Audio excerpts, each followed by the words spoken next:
Double standard, அதாவது ரெட்டை வேஷம் போடக்கூடாது.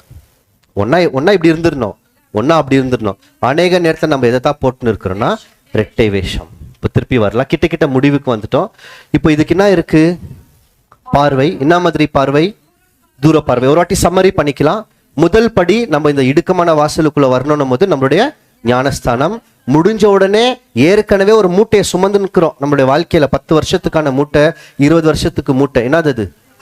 கஷ்டம், தொல்லைகள் அப்படின்னு அதை வைக்கவே மாட்டேங்கிறோம். ஞானஸ்தானம் எடுத்தா கூட சுமந்துட்டோம். இப்போ அடுத்த நிலைமை அதை தாண்டணும். அதை தாண்டுறதுல தான் என்ன இருக்கிறோம், எல்லாருமே மாட்டிட்டோம். இப்படி இதை தாண்டுனா தான் எது போகும்? பழைய வாழ்க்கை போகும், புதிய மனுஷனை முழுமையாக தரித்து கொள்ளும். அப்படி தரித்து கொள்ளும் போது நம்ம நடக்க தொடங்கிடுவோம். நடக்கும்போது வழி எப்படி இருக்கும்? தனிமையா நடந்துன்னு வருவோம். சரி, தனிமையா நடந்துன்னு வந்துட்டோம்.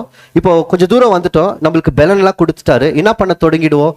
பறக்குவோம், தூரம் போனோம். அதுக்கு முழுமையான அர்ப்பணிப்பும் நம்பிக்கையில் உறுதி உள்ளவர்களும் இல்லாதவர்களும் இருக்கணும். அப்பதான் தொலைந்த தூரத்துக்கு போக முடியும். இப்படி போகும்போது நமக்கு என்ன கொடுக்குறாருன்னா ஒரு பார்வையை கொடுக்கிறார். அந்த பார்வை யார் மேல போகுதுன்னா கிறிஸ்து மேல போகுது. ரொம்ப தூரத்துல இருக்கிறாரு, அதை ஏம் பண்ணியாச்சு.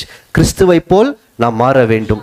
இப்படி போகும்போது கிறிஸ்துவை பார்த்துக்குன்னு போறோம். அந்த தொலைநோக்கு பார்வை கிடைக்குது, வேறுபடுத்தி பார்க்க முடியுது. ஆவிக்குரியவன் நிதானித்து எல்லாத்தையுமே ஆராய்கிற அந்த பார்வைகள்லாம் கிடைச்சாச்சு. இப்போ வந்தாச்சா? இப்போ வந்த உடனே இவங்களுடைய மனசு எப்படி மாறிடும்னு பார்த்தீங்கன்னா டோட்டலாக மேலே மாறிடும்.